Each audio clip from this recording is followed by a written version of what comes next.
సినిమాల్లో హీరోలు చాలా మందే ఉంటారు, కానీ నిజ జీవితంలో హీరోగా నిలిచేవారు మాత్రం అరుదు. అలాంటి అరుదైన వ్యక్తిత్వం కలిగిన మానవతావాది మెగాస్టార్ చిరంజీవి. ఆయన కేవలం హీరోగానే కాదు, కోట్లాది హృదయాల్లో మనసున్న మనిషిగా కూడా నిలిచిన ఆపద్బాంధవుడు.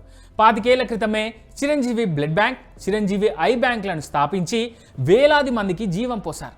కరోనా వంటి కష్టకాలంలో ఆక్సిజన్ సిలిండర్లు, మందులు అందించి ఎన్నో ప్రాణాలు కాపాడారు. లాక్డౌన్ సమయంలో ఉపాధి కోల్పోయిన సినీ కార్మికులకు అండగా నిలిచారు.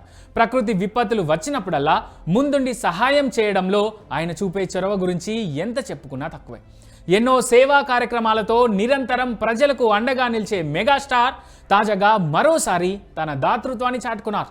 ఇటీవల గద్దర్ అవార్డ్స్లో ఎన్టీఆర్ జాతీయ పురస్కారంతో పాటుగా స్వీకరించిన 10 లక్షల నగదు బహుమతిని స్వచ్ఛంద సంస్థలకు విరాళంగా అందజేశారు మెగాస్టార్. తన తనయుడు రామ్ చరణ్ పుట్టినరోజును పురస్కరించుకొని Devnar foundation, Valmiki foundation, Nayanasri foundation, Basavatarakam cancer ఆసుపత్రితో పాటు అనాథ వృద్ధుల్ని చేరదీస్తున్న సర్వ్ ఫౌండేషన్ సంస్థకు చిరంజీవి విరాళం అందజేశారు.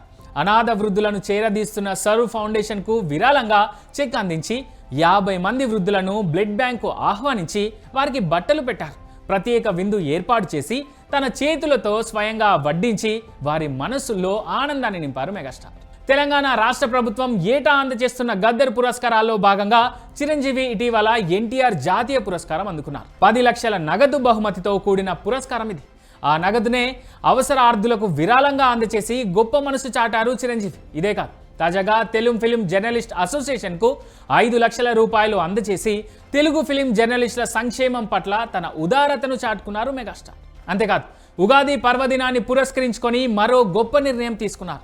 పేద పిల్లలకు ఉచిత విద్య అందించాలనే మహోన్నత లక్ష్యంతో కొత్త సేవా కార్యక్రమానికి శ్రీకారం చుట్టబోతున్నారు మెగాస్టార్. భవిష్యత్తులో తెలుగు రాష్ట్రాల్లోనే కాకుండా దేశవ్యాప్తంగా అవసరమైన పేద కుటుంబాల్లోని విద్యార్థులకు ఉచితంగా విద్యను అందించే విధంగా ఆయన సేవా కార్యక్రమాన్ని విస్తృతం చేయబోతున్నారు.